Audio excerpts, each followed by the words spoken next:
ఎన్టీఆర్ గారికి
అందరికీ నమస్కారం.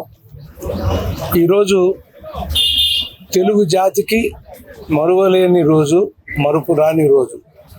ఎందుకంటే తెలుగు అనే 3 అక్షరాలు, దానికి ఒక భాషని నన్నయ్య గారు క్రియేట్ చేస్తే తెలుగు అనే 3 అక్షరాలకి ప్రపంచవ్యాప్తంగా ఒక తెలుగు జాతి ఒకటి ఉంది అని తెలియజేసిన మహానుభావుడు నందమూరి తారక రామారావు గారు. అంతకుముందు మీ అందరికీ గుర్తుందో లేదో, మనల్ని మద్రాసీలు అనేవారండి. ఎందుకంటే మద్రాస్ స్టేట్లో కలిసి ఉండేవాళ్ళం మనం. అందుకని ఎవరైనా తెలుగు మాట్లాడినా, తమిళం మాట్లాడినా ఆల్ ఆర్ మద్రాసీస్. ఎప్పుడైతే ఆ తర్వాత పొట్టి శ్రీరాములు గారు వారి పోరాటం వచ్చిందో, అక్కడి నుంచి విడిపోయినా కూడా తెలుగు అనేటువంటి ఒక అద్భుతమైనటువంటి ఆ హృదయాల్లో ఒక స్పందన తెచ్చిన మహానుభావుడు రామారావు గారు. మన దేశంతో ఆయన జీవనయానం ఒక నటుడిగా ప్రారంభమైందండి. నిజానికి నా దేశం అనే సినిమాతో పూర్తి అవ్వాలి. ఎందుకంటే నా దేశం మేము రాసిందే. ఆయనకి నచ్చలా కదా, నాకు వద్దు ఇది అన్నాడు. అంటే అన్నగారు మీరు చేయండి, ఇది ఆడుతున్నాను, ఆడకపోతే జీవితంలో మీతో మాట్లాడడం ఓకేనా అన్నాడు. వీళ్ళిద్దరు మోహన్ కృష్ణ, హరికృష్ణ ఇద్దరు ఒప్పించకపోతే ఆయన అసలు ఒప్పుకునేవాడు కాదండి. సరే ఈ మాట ఛాలెంజ్ చేసి నాకు ఒప్పుకుని డబ్బింగ్ చెప్పినాక తెల్లవారుజాము 4 ఫోన్ చేసి అద్భుతం బ్రదర్, అద్భుతం సినిమా అని ఆ దేవుడు అన్నాడండి. అంతకు మించి మాకు కావాల్సిందే ఉంది. కానీ ఆ అదృష్టం అంతటితో ఆగకుండా మళ్ళీ కొన్ని సంవత్సరాలు అయిన తర్వాత మేజర్ చంద్రకాంత్ రూపంలో బండి వారికి ఒక అద్భుతమైన వేషం రాసేటువంటి అవకాశాన్ని అటు మోహన్ బాబు గారు వారి సంస్థ ద్వారా, అటు అన్నగారు, ఇటు తెలుగు జాతి మాకు ఇచ్చిందని మేము ఫీల్ అవుతామండి. ఎందుకంటే చిన్నప్పుడు ఎట్లయినా సరే సీతారామ కళ్యాణం చూడాలని నూజివీడులో ఆ షో ప్రొసీడ్ అవుతుంది. రేపు రండి అందరూ వెళ్ళిపోండి అంటే ఒక్క ప్రేక్షకుడు కదలలేదండి. అందరూ అట్లా కూర్చున్నాం. మీరు ఎన్నింటికి వస్తే అన్నింటికి ఏంటంటే తెల్లవారుజాము 4 కరెంట్ వస్తే అప్పుడు వేస్తే అప్పుడు చూసామండి. చూసి నూజివీడి నుంచి నడుచుకుంటా కంట్రీ తోటకు వెళ్ళాను.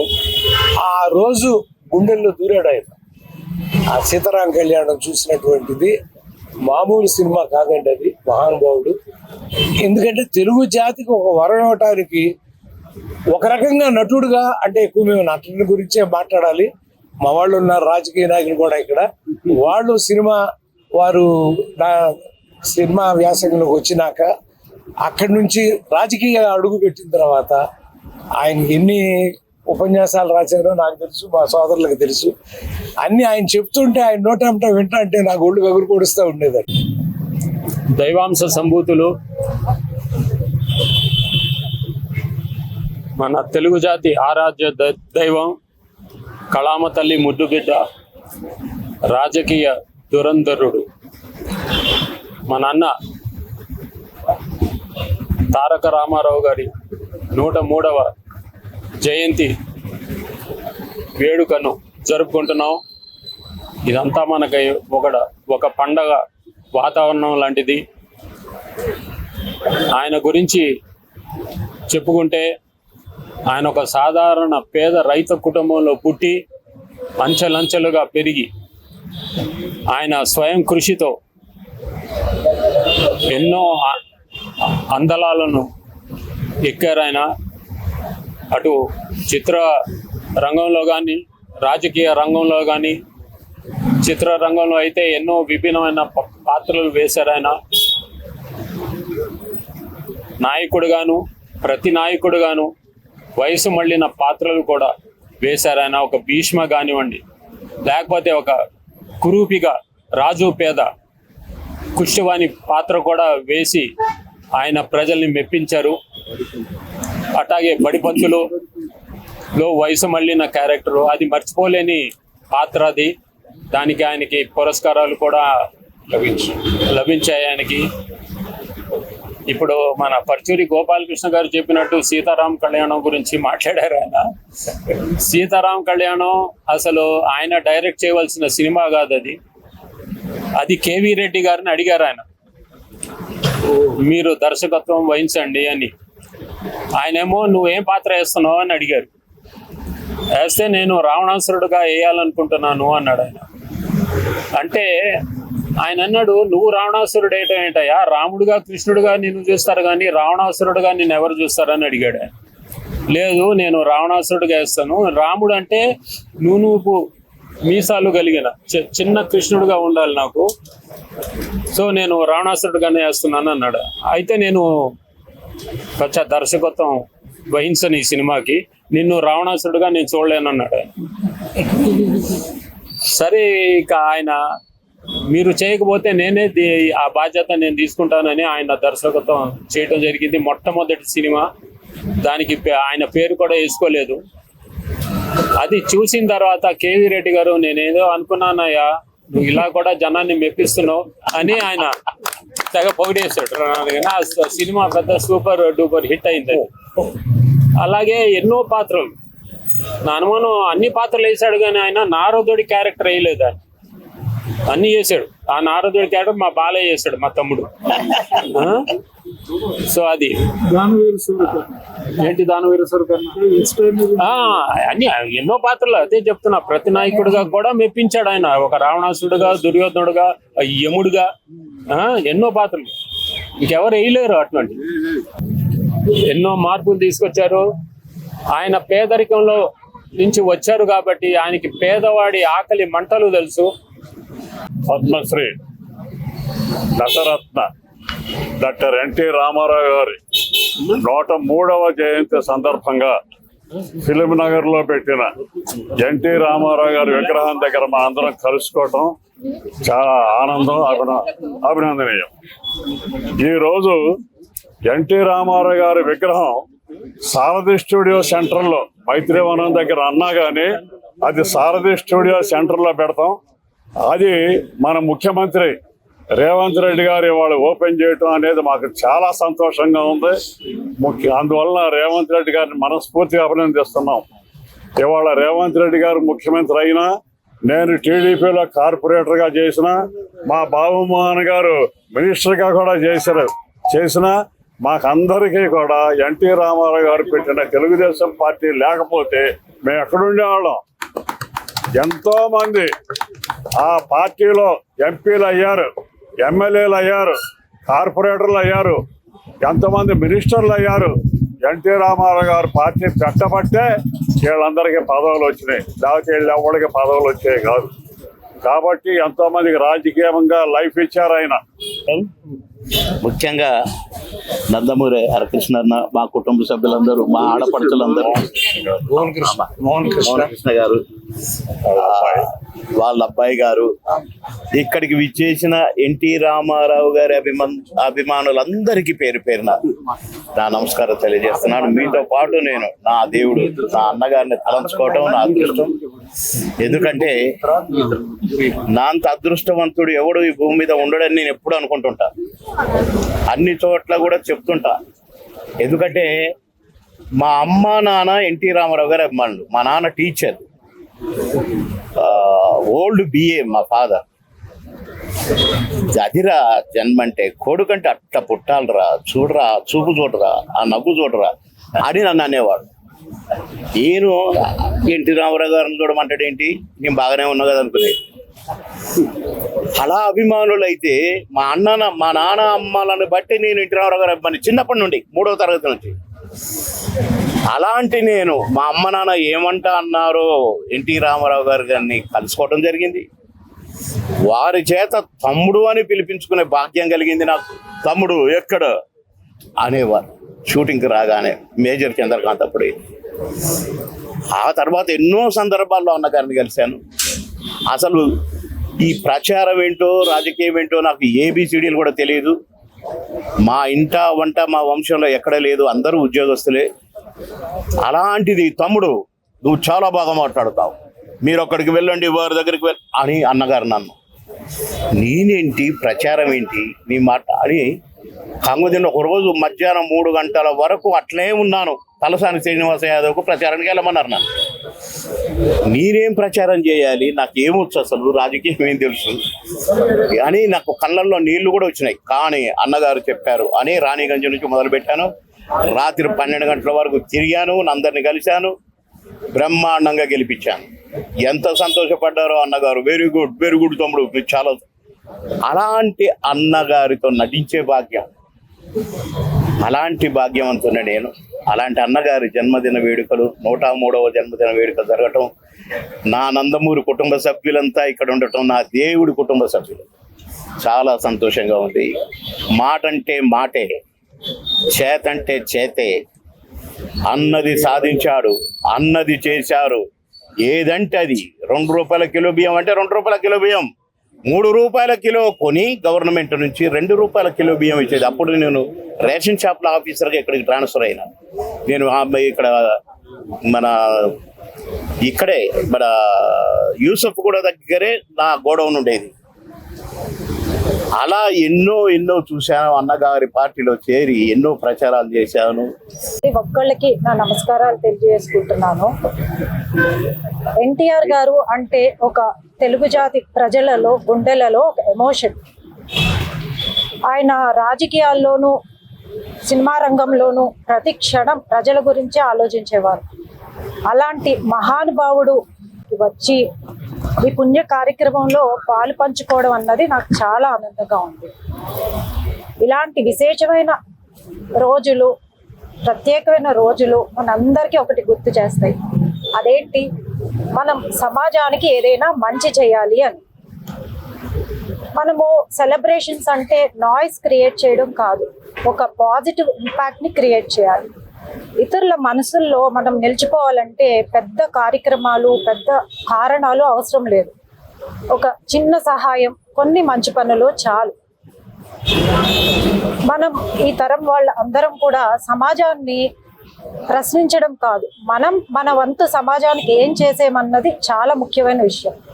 ఇలా పాజిటివ్ ఇంపాక్ట్ క్రియేట్ చేసే మంచి పనులు చేస్తూ ముందుకు సాగాలి. ఇదే పాజిటివ్ స్పిరిట్తో మనందరం ముందుకి వెళ్ళాలన్నది నేను కోరుకుంటున్నాను. ఇక్కడికి వచ్చి ఈ పుణ్య కార్యక్రమంలో పాల్పంచుకున్న ప్రతి ఒక్కళ్ళకి నా మనస్ఫూర్తిగా ధన్యవాదాలు తెలియజేసుకుంటున్నాను.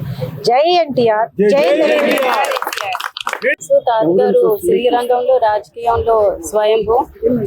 అలానే ఆయన ఎంతో కష్టపడి స్వయం కృషితో పైకి వచ్చిన డైనమిక్ పర్సనాలిటీ.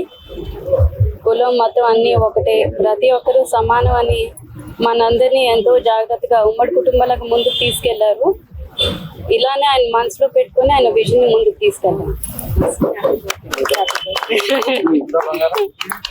స్ఫూర్తి ప్రదాతలైన మా తాతగారు నందమూరి తారక రామారావు గారికి, మా నానమ్మ బసవరామ తారకం గారికి పాదాభివందనాలు చేసుకుంటూ, ఇవాళ ఇక్కడ విచ్చేసిన పెద్దవాళ్ళందరికీ, ఆప్తులు, మిత్రులు, బంధువులు, అట్లానే మీడియా మిత్రులకు, అభిమానులకు అందరికీ పేరు పేరున నా నమస్కారాలు తెలియజేసుకుంటున్నాను. ఒక తెలుగు బిడ్డగా పుట్టి ప్రపంచవ్యాప్తంగా తెలుగు జాతిని గొప్పగా చూపించిన మహానుభావుడు మన అన్న ఎన్టీఆర్ గారు. ఆయన్ని ఆదరించేవారు, అభిమానించేవారు పూజించేవారు లేనంటి వారు ఎవరు ఉండరు. అట్లాంటిది ఇవాళ ప్రపంచవ్యాప్తంగా ఆయన పుట్టినరోజు వేడుకలు ఎంతో ఘనంగా జరుపుకుంటున్నాము. ఎన్ని యుగాలు మారినా, ఎన్ని తరాలు మారినా, there is only one NTR, the one and only, the legend, విశ్వవిఖ్యాత నట సార్వభౌమ. అందరికీ ఎన్టీఆర్ గారంటే ఒక దిగ్గజ నటుడుగా, రాజకీయాల్ని ఒక మలుపు తిప్పిన ప్రజానాయకుడుగా తెలుసు, గొప్ప ప్రజానాయకుడుగా తెలుసు. కానీ ఇవాళ I take this pride and honour to give my తాతగారు birthday gift, that is title name శీర్షిక అంటారు తెలుగు, శీర్షిక title name national tenacious reformer. N for NTR, T for tenacious, R for reformer. దానికి వివరణ ఇస్తాను. నేను ఎందుకు అట్లా పిలుచుకుంటున్నానో మా తాతగారిని నేనని. నేషనల్ అని ఎందుకు అన్నాను అంటే, ఒక నటుడుగా ఆయన చేసిన సినిమాలు, పౌరాణిక సినిమాలు మన భారతదేశం రిప్రజెంట్ చేస్తూ ఇంటర్నేషనల్ లెవెల్లో ఫిలిం ఫెస్టివల్స్లో స్క్రీనింగ్ చేయబడ్డాయి. ఆ ఏం సినిమాలంటే మల్లీశ్వరి, మాయాబజార్, నర్తనశాల, పాతాళ భైరవి. అంటే మన నేషన్కి ఆయన ఒక ప్రైడ్. మన తెలుగు సినిమాని ఒక ఇంటర్నేషనల్ లెవెల్లో తీసుకెళ్ళిన మహానుభావుడు ఆయన. అదే కాకుండా రాజకీయాలు రాక మునుపు కూడా భారతదేశంలో ఏ రాష్ట్రానికైనా విపత్తు వస్తే డొనేషన్స్ కలెక్ట్ చేసి ఆ గవర్నమెంట్కి అందచేయటంలో ఆయన ముందుండేవారు. అంటే ఆయన మనకి గుర్తు చేసేవారు, మన ఒక రాష్ట్రానికే కాదు, మన అందరం ఒక భరత మాత బిడ్డలో మనకి ఒక బాధ్యత ఉంది అని గుర్తు చేశారు ఆయన. అట్లానే రాజకీయాలకు వచ్చిన తర్వాత కూడా వివిధ పార్టీలు, వివిధ రాష్ట్రాలు అన్నీ కలిసి ముందుకు నడిస్తే మన దేశం బాగుపడుతుందని నేషనల్ ఫ్రంట్కి నాంది పలికారు. అండ్ దానికి ప్రెసిడెంట్గా కూడా ఆయన బాధ్యత నిర్వహిస్తూ జరిగింది. మా తాతగారు ఇస్ అ సెల్ఫ్లెస్ మ్యాన్. ఏం చేసినా కలిసి నడుగుతాం, కలిసి ముందుకు చేద్దాం అనే ఆలోచన తప్ప ఇంకొకటి ఉండేది కాదు ఆయనకి. ఆయనది ఒకటే, as we go together, the more the stronger we are అని నమ్మేవారు ఆయన. అట్లా టెనిషియస్ అంటే ఆయన ఏమనుకుంటే అది చేసేవారు. Is a self determined person. ఆయన వెనక్కి తిరిగి చూసేవారు కాదు, ఎవరి మాట వినేవారు కాదు ఆయన. ఇంకా తత్మవా చంద్రశాసనుడు, ఎస్ ఎగ్జాక్ట్లీ. నందమూరి తారక రామారావు గారు ప్రతి తెలుగువాడు గర్వించేటట్టు తెలుగువాడి ఆత్మగౌరవాన్ని కాపాడిన ఏకైక వ్యక్తి అన్నగారు. అన్నగారు లేకపోతే తెలుగువాడు ఉన్నాడని తెలిసేది కాదేమో అసలు ఇప్పటిదాకా కూడా. ఇవాళ తెలుగువాడికి ఒక గుర్తింపు వచ్చిందంటే అన్నగారే, అది అందరికీ తెలిసిందే. ఇవాళ స్వయం కృషితో పైకి వచ్చిన ఎన్టీ రామారావు గారు మనందరికీ ఆదర్శం కావాలి. స్వయం కృషితో ఈ దేశాన్ని ఒక తాటి మీద నడిపిస్తానికి ప్రయత్నం చేశారు, నడిపించారు కూడా ఆయన రాజకీయాల్లోకి వచ్చినాక. అలాంటి మహనీయుడు మన తెలుగువాడు అవటం, మన అన్నగారు అవటం నిజంగా మనందరికీ గర్వకారణం. ఆయనకి నివాళులు అర్పిస్తూ మన తెలుగు జాతి గర్వించదగ్గ శుభదినం. ఎందుకంటే మన నట విఖ్యాత శ్రీ నందమూరి తారక రామారావు గారి జయంతి ప్రతి ఇంట్లో కూడా ఒక కన్నుల పండుగగా చేసుకుంటూ ఉంటాము. అటువంటి పండుగకి ఇచ్చేసిన అతిరథ మహారాజులందరికీ మన తెలుగు చిత్ర పరిశ్రమ తరఫున ధన్యవాదాలు తెలియజేసుకుంటూ, ఇక నందమూరి ఎన్టీ రామారావు గారి గురించి చాలా పెద్దలందరూ కూడా చెప్పారు. వారు ఏ మాట అంటే ఆ మాటే శాసనం అని. అలాగే మన తెలుగు జాతిని కానీ తెలుగు సినిమాని కానీ ఒక ప్రపంచానికి చాటి చెప్పిన మహా వ్యక్తి. అలాగే రాజకీయాలకు కూడా మన తెలుగు రాజకీయాలు అంటే ఏంటనేది మన ఇండియాకి తెలియజేసిన, అలాగే ప్రపంచానికి తెలియజేసిన ఏకైక వ్యక్తి. అటువంటి రాజకీయ నాయకులకు కానీ సినీ పరిశ్రమకు కానీ ఎన్నో ఒక నియమ నిబంధనలు నేర్పిన మహా వ్యక్తి.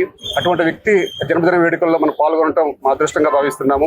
అలాగే ఈరోజు శ్రీ నందమూరి తారక రామారావు గారి యొక్క విగ్రహానికి తెలంగాణ రాష్ట్ర ప్రభుత్వం రేవంత్ రెడ్డి గారి చేతుల మీదుగా అమీర్పేట చౌరస్తాలో, ఎందుకంటే ఎవరు పెట్టలేరు అన్నారు, నందమూరి ఎన్టీ రామారావు గారి విగ్రహం మేము పెట్టి చూపిస్తారని చెప్పిన రేవంత్ రెడ్డి గారు ఈరోజు అమీర్పేట చౌరస్తాలో సాయంత్రం 6 గంటలకి చాలా కన్నుల పండుగగా ఓపెన్ చేస్తున్నారు. ఈ కార్యక్రమానికి సినీ ప్రముఖులు, ఎన్టీఆర్ గారి అభిమానులు, ప్రతి ఒక్కరు కూడా రాజకీయాలకు అతీతంగా ఉండే ఈ ఫంక్షన్ కాబట్టి ప్రతి ఒక్కరు కూడా ఈ కార్యక్రమంలో పాల్గొని మోహనకృష్ణ గారికి అపురూపమైన మనవరాలు రూప అని పేరు పెడతా అంటే మోహన రావాలి, ఆమె జాతకం ప్రకారం అని మోహన రూప అని పెట్టారు, కానీ మోహన అని పిలుస్తారు. ఈ రోజు ఈ విధంగా ముందుకొచ్చి ఫ్యూచర్ లో కూడా ఇదే విధంగా ఎదగాలని కోరుకుంటున్నాను. శ్రీమంతిని గారు, రామారావు గారి మనవరాలు శ్రీమంతిని గారు, వారికి శుభాకాంక్షలు తెలియజేస్తాను.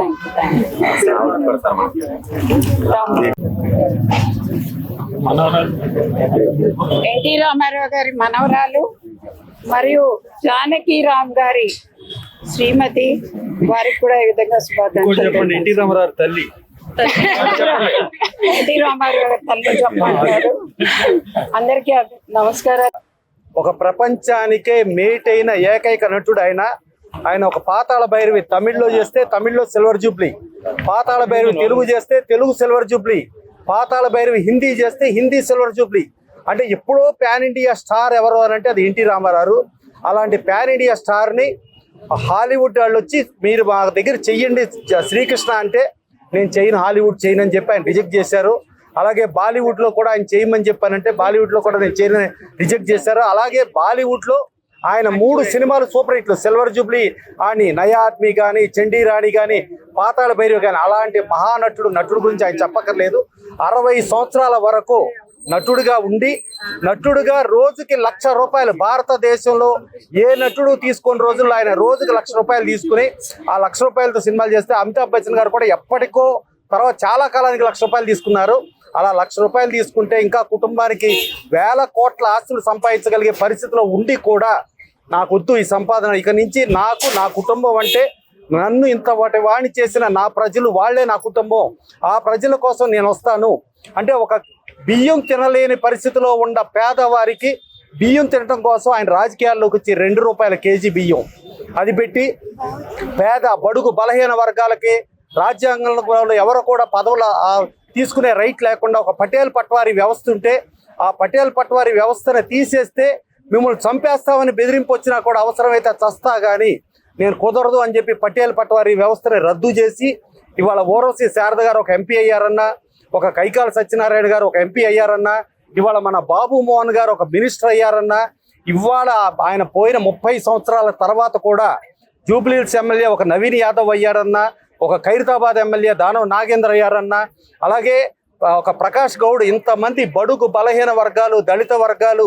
వీళ్ళందరూ మైనారిటీ వర్గాలు రాజ్యాంగానికి వచ్చారు అంటే, రాజ్యాధికారానికి వచ్చారంటే అది కేవలం ఎన్టీ రామారావు పుణ్యం. ఎన్టీ రామారావు గారు తెలుగువాడిగా ఆయన జన్మించడం తెలుగు వాళ్ళందరూ అదృష్టం, తెలుగు వాళ్ళందరూ గర్వపడే రేంజ్లో ఎన్టీ రామారావు. ఇవాళ ఒక కాంగ్రెస్ అంటే ఎన్టీ రామారావుకి ఏ పార్టీలతో సంబంధం లేదు, ఇవాళ కాంగ్రెస్ ప్రభుత్వం అయినా ఇవాళ ఎన్టీ రామారావు విగ్రహం వాళ్ళు పెట్టి ఇవాళ గౌరవించుకుంటున్నారు అని అంటే ప్రపంచానికి ఎంత ముఖ్యమో మనకు అర్థమవుతుంది. ఒక ఫెడరల్ ప్రభుత్వం అంటే ఒక ఏక పార్టీ పరిపాలనలో సెంట్రల్ గవర్నమెంట్ ఉంటే అది కాదు, ఫెడరల్ నేషనల్ ఫ్రంట్ అని పెట్టి ఫెడరల్ ప్రభుత్వం చేస్తే ఇవాళ కూడా మోడీ గారు అదే ఫెడరల్ ఫ్రంట్ ప్రభుత్వం అదే నడుస్తుంది. సో అలాంటి ఎన్టీ రామారావు గారిది ఎప్పటికైనా ఆయన మనిషిగా భౌతికంగా మనకు లేకపోయినా భూమి ఆకాశాలు సూర్యచంద్రులు ఆయన ఉన్నంత వరకు రోజు రోజుకి ఇంకా ఎన్టీ రామారావు చాలా జరుగుతున్నాయి. ఇవాళ చూసుకుంటే ఎన్టీ రామారావు బిడ్డ మోహన్ కృష్ణ గారు ఆయన ఇక్కడ విగ్రహం ప్రతిష్ఠించి ఆయన ఖర్చుతోనే ఆయన ఇచ్చేసి ఆయన చేయటం జరిగింది. ఇవాళ రోజున ఒక నిమ్మకూరులో ఒక గుడిలో అక్కడ అన్నదానం చేస్తున్నారు, అలాగే ద్వారకా తిరుమల వెంకటేశ్వర స్వామి గుడిలో అక్కడ అన్నదానం చేస్తున్నారు. మళ్ళీ ఇక్కడ ఈ గుడి ఇక్కడ కూడా ఇది ఒక గుడిగా భావించి ఇక్కడ కూడా అన్నదానం చేస్తున్నారు. సో వాళ్ళ బిడ్డలో వాళ్ళ కుటుంబం కూడా వచ్చి ఇవాళ నందమూరి సీమంతిని, నందమూరి మోహన్ రూప, అలాగే నందమూరి దీపిక. ఈవిడ దీపిక వచ్చి ఎన్టీ రామారావు మనవరాలు, ఎన్టీ రామారావు తల్లి. ఇప్పుడు కాబోయే స్టార్ ఎన్టీ రామారావు తల్లి ఆవిడ. సో వీళ్ళందరూ ఉండి వీళ్ళందరూ పార్టిసిపేట్ చేసి ఇది మన బాధ్యత అనుకుని వాళ్ళ ముందుకెళ్తూ ఇవాళ ఈ ముగ్గురు ఆడాళ్ళు ఇక్కడ అన్నదానానికి వాళ్ళే దాతల కింద వాళ్ళు కూడా ప్రపంచంలో ప్రతి ఒక్కళ్ళు కూడా ఆ కుటుంబాన్ని స్మరించుకోవాల్సిన అవసరం ఉంది. ఆయనే సాటి, ఆయనకి ఇంకెవరు సాటి లేదు. సో అలాంటి ఎన్టీ రామారావు గురించి మనం మాట్లాడటం అనేది ఒక అదృష్టంగా భావిస్తూ థ్యాంక్ యూ. ఎన్టీ రామారావు గారికి, నందమూరి తారక రామారావు గారికి, నందమూరి తారక రామారావు గారికి.